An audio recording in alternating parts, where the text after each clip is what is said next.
Bom dia, pessoal, tudo bem? Finalizamos aí mais uma semana. Hoje a gente finaliza, né? Espero que todo mundo esteja bem, se cuidando, que a família esteja bem. E vamos lá, né? Hoje correções. E aí a gente inicia mais um capítulo. Guerra Fria e Mundo Bipolar. Um assunto muito bacana, muito bom de se falar, de se estudar.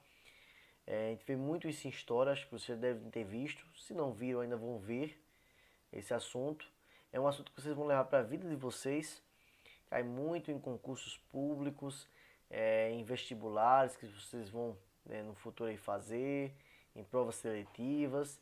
Muito importante ter domínio desse assunto, né, pelo menos o básico. Mas antes a gente vai corrigir, né? Como sempre, a gente inicia a aula corrigindo. A gente vai corrigir a página 34 no livro didático. Então tem mãos aí para começar. Pessoal, relacione. Deixa eu pegar aqui só a caneta para ir destacando. Relacione as grandes empresas transnacionais com o modelo globalizado da economia mundial, né? Então a atuação dessas empresas, né, em diferentes países e mercados se beneficia da maior facilidade de acesso às diversas regiões do mundo, proporcionada pela tecnologia de comunicação digital. Ou seja, está dizendo que essas empresas elas têm se beneficiado pela globalização, pelas novas tecnologias, pela facilidade de acesso a diversas regiões do mundo. Então, está dizendo que uma coisa está ligada à outra. As transnacionais, ela depende da globalização, tá certo? Então, a globalização facilitou a instalação dessas empresas em diversas regiões do mundo, tá bom? Próximo. Aí cada um ia fazer com suas palavras, dentro desse contexto aí. Não precisa ser igual o que está no livro, ok? Segundo, quais são os principais avanços da revolução técnico-científico e informacional em relação aos avanços tecnológicos nos meios de transporte, comunicação e informação? Então, quais foram os avanços desse meio com relação ao transporte, a comunicação e a informação, tá bom? Primeiro, velocidade nos transportes. Então, houve um aumento nessa velocidade. Transportes que faziam viagens a 40 km por hora, hoje faz a 100, 150, 200 km por hora ou mais, né? Isso eu estou falando de veículos automóveis. Você pegar um A jato aí, não tem nem como medir essa questão de velocidade. Houve também uma maior conectividade das estruturas de rede, em rede, né? Em comunicação, né? Nos meios de comunicação e de informação. Então houve essa estrutura de rede. As pessoas hoje têm informação em tempo real praticamente. Acontece um desastre, por exemplo, em um país que está a quilômetros de distância do Brasil, a gente está sabendo quase praticamente em tempo real o que aconteceu. Isso pela velocidade da informação e da comunicação. Além da facilidade, né? Hoje eu posso pegar meu smartphone e falar com qualquer pessoa do mundo em tempo real. E vendo com imagem, né? Imagem, áudio. Terceiro, esses avanços tecnológicos, contudo, não são partilhados de forma homogênea. Isso é verdade, né? No mundo há uma desigualdade. Não está compartilhado de forma homogênea esse avanço. Como é o acesso aos recursos da tecnologia digital na América e na África, pessoal? Mas, pessoal, não tem uma resposta correta. Cada um vai falar desse tema com as suas palavras, tá bom? Como é isso, pessoal? Se a gente comparar esses avanços, né, esse recurso tecnológico da América e da África com os países desenvolvidos, lá da Europa, da América do Norte, como é que eu posso dizer? É muito distante, há uma distância muito grande, né, tecnológica entre esses países, tá certo? Eu posso pegar alguma fala aqui do livro, né? Olha aqui. O acesso aos avanços, né, se relaciona com os índices socioeconômicos dos países e regiões do mundo. Ou seja, quanto mais desenvolvido é o país, mais avançado tecnologicamente esse país é. Quanto menos desenvolvido, menos avançado esse país é, tá certo? Então quem colocou aí praticamente falando justamente sobre isso, sem problema algum, ok? E aí comparando a América com a África, por exemplo, nós temos uma tecnologia bem mais avançada também do que os países africanos, ok? Quarta questão, o que são tecnopolos, né? São polos tecnológicos correspondentes à concentração de empresas em diferentes setores de economia, né? Que aí desenvolve aí pesquisas de ponta, tá bom? É uma concentração de indústrias, de empresas ali, né, com finalidade tecnológica. Quinto, por que a atuação das transnacionais no planeta é controversa? Porque tem quem defenda e quem critique, tá bom? Alguns dizem que gera desenvolvimento econômico, os países onde atuam, criando empregos, ok? Outros dizem que tende a acirrar a briga, né, de concorrência dos mercados, aumentando a competitividade, né, e dificultando aí o florescimento e desenvolvimento de uma base empresarial própria. Então tem quem defenda e tem quem critique. Por isso que é uma questão controversa. Sexta questão. Qual país americano conta com as maiores e mais importantes transnacionais? Isso é fácil, né? Os Estados Unidos. Cite 3 exemplos de empresas desse país. Então você pode usar, por exemplo, a Apple, Microsoft, Coca-Cola. São exemplos aí de empresas transnacionais desse país. Sétima questão. Por que razões a África tem atraído a atenção de diversos investidores, pessoal? Por quê? Tá aqui, deixa eu ver aqui. Além de ter uma juventude média da população, a gente tem a questão da... Aqui não mostra, né? Mas a gente tem a questão aqui da mão de obra barata, tá certo? E também de grande quantidade de matérias-primas que existem lá. Então tem chamado a atenção a isso. Como também, né, o rápido crescimento demográfico e urbanização desse continente. Agora nós vamos corrigir o livro de atividades, página 17 e 18. Né? Vamos lá. Bastante atividade para corrigir. Letra A. A riqueza sul-africana, principalmente proveniente do subsolo pela atividade mineradora, é dividida de forma relativamente homogênea? Não, não se divide de forma homogênea, tá certo? A economia é concentrada. Então, os países mais desenvolvidos africanos concentram essa riqueza aí da atividade mineradora. Letra B. Quais são os problemas socioeconômicos da população sul-africana apontados no texto? Então, principalmente esse aqui, o elevado índice de desemprego, também a má distribuição de renda, ok? Os baixos salários são problemas que você lendo o texto encontraria na população sul-africana. C.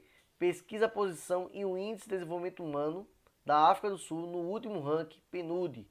Então no ranking 2017, ok? Estava lá na 13ª posição, tá bom? Estava aqui com esse IDH. Ou seja, um país com médio desenvolvimento humano. E aí a gente começa, pessoal, a aula de hoje. Já está bem atrasado um pouquinho, que a gente corrigiu aí a atividade quase em 8 minutos. O mundo bipolar. Mas o que é isso, professor? Um mundo bipolar. Um mundo que detinha dois poderes, tá certo? Bi vem de dois. Né? Bicampeão, 2 vezes campeão. Então, polar, poder. Então, era um mundo no qual tinha 2 países que detinham todo o poder. E aí surgiu a Guerra Fria. Assunto extremamente importante, pessoal. Vamos lá. Guerra Fria é um dos mais marcantes e duradouros do século XX, né? É o período mais marcante aí do século XX. Deixa eu pegar aqui o laser para vocês acompanhando onde eu estou lendo. E protagonizou aí uma guerra, entre aspas, entre duas grandes nações. Os Estados Unidos, tá bom? E a União das Repúblicas Socialistas Soviéticas, a União Soviética. Um país que era fundado recentemente, em 22, após a Guerra Civil lá da Rússia, ok? que desintegrou depois 15 repúblicas independentes. Então era um país gigantesco ali, que tinham nacionalidades diferentes naquele mesmo país, a União Soviética. Os Estados Unidos, pessoal, foram beneficiados principalmente pelo fato de a Segunda Guerra Mundial não ter ocorrido em seu território. Então saiu na frente, largou na frente. Não teve impactos aí prejudiciais, porque o combate da Segunda Guerra Mundial foi em solo europeu, ok? Além disso, as empresas americanas lucraram muito ao fornecer bens e serviços nos mercados mundiais debilitados pela guerra. Então os Estados Unidos investiu muito no capitalismo, em empréstimos a países que estavam ali capenga devido à Segunda Guerra Mundial e foi se fortalecendo, ok? Já a União Soviética, as razões foram mais militares que econômicas. Ao final da Segunda Guerra Mundial, o exército soviético havia libertado quase todos os países que tinham sido ocupados pelos nazistas, né? Então, quando acabou-se a Segunda Guerra Mundial, a União Soviética começou a libertar muitos países ali que tinham tropas nazistas. Então, aí começa o contexto da Guerra Fria. Lembrando que a Guerra Fria surge após a Segunda Guerra Mundial. A bipolaridade da Guerra Fria ficou geopoliticamente caracterizada pela constituição de duas grandes áreas de influência em torno das duas superpotências. Tínhamos aí a OTAN, que era uma organização militar, uma aliança militar, liderada pelos Estados Unidos da América, e tínhamos também o Pacto de Varsóvia, que era também uma aliança militar liderada pela União Soviética. Então já tinham alianças aí de vários países aí, né, um do lado americano e outro do lado soviético. Continuando, a divisão do mundo em dois blocos de poder. Então iniciou-se uma constituição de dois blocos políticos, econômicos no planeta. O capitalista, tínhamos dois sistemas, tá certo? O capitalismo, liderado pelos Estados Unidos, e o outro socialismo, que era liderado pela União Soviética. O bloco capitalista era formado pelos Estados Unidos, principalmente, e pelos países da Europa Ocidental e pelo Japão. O bloco socialista era formado pela União Soviética e os países da Europa Oriental. Os principais países eram esses, tá bom? Tá aqui uma imagem da Europa, né? Dividida. A Europa era dividida, tanto que foi dividida que a Alemanha, que era uma só, dividiu-se em duas. Uma socialista e outra capitalista. Uma que defendia aí o bloco americano e a outra que defendia o bloco soviético. Aqui está os países da OTAN, da Europa, Espanha, Portugal, França, Itália, Reino Unido, né? E os países aí do Pacto de Varsóvia, né? A União Soviética gigantesca aí, né? Romênia, Polônia, né? Alemanha Oriental, e assim eles foram aí criando seus blocos militares. Enquanto a União Soviética consolidava sua liderança na Europa Oriental, em parte específica da Ásia também, onde se dividiu a influência com a China, que também passou a ser socialista em 49, e também em alguns países africanos, os Estados Unidos exerciam supremacia sobre Europa Ocidental, Oceania e também parte da África, pessoal. E sobretudo sobre a América. Então as áreas de influência eram essas. Pessoal, professor, mas teve guerra? Não. Não houve guerra, como eu posso dizer, entre americanos e soviéticos. Nunca existiu fisicamente essa guerra. Era uma guerra, por isso que o nome Guerra Fria, pela hegemonia, pelo poder. É como se estivesse ali jogando aquele war, né? Tentando conquistar o poder, né? A influência. Não conquistava os territórios, mas sim conquistando a influência, o poder, a hegemonia, tá certo? Então, para os Estados Unidos era vital, né? Eles crescerem e não ter influência soviética na América. A influência soviética, a gente viu que era na Europa Oriental e era na Ásia, e também em alguns países africanos. Até então, até 59, não existia influência soviética na América, e os Estados Unidos estavam preocupados com isso. Mas aí houve o que? A Revolução Cubana. Destaque isso aqui, é importante. Quando houve a Revolução Cubana em 59, né, e posteriormente em 61 Cuba aderiu o socialismo, aí foi a parte mais tensa da Guerra Fria. Ali poderia haver, né, um grande combate, Por quê? Porque a União Soviética agora tinha um país muito próximo com os Estados Unidos fisicamente, que era agora socialista. Então ali começou uma tensão muito grande, que a gente vai ver um pouquinho sobre na aula passada, desculpa, na aula posterior. A gente vai ver um pouquinho sobre isso, sobre a influência de Cuba e a questão das relações que até hoje são conflituosas com os americanos devido a Cuba ser um país ainda socialista, tá certo? A gente vai ver depois um pouquinho mais sobre isso na próxima aula. Alianças militares formadas, né? Eu já falei, teve a OTAN, né? A Organização do Tratado do Atlântico Norte, e também tivemos o Pacto de Varsóvia, Tratado de Assistência Mútua da Europa Oriental. Um capitalista, a OTAN, liderado pelos Estados Unidos, e o outro socialista, liderado pela União Soviética. E aí a gente finaliza, pessoal. Quando for na próxima aula, a gente vai ver um pouquinho mais sobre esse tema e falar mais sobre Cuba. Pessoal, atividade, página 21, o prazo até dia 13, que é domingo, no máximo às 12 horas.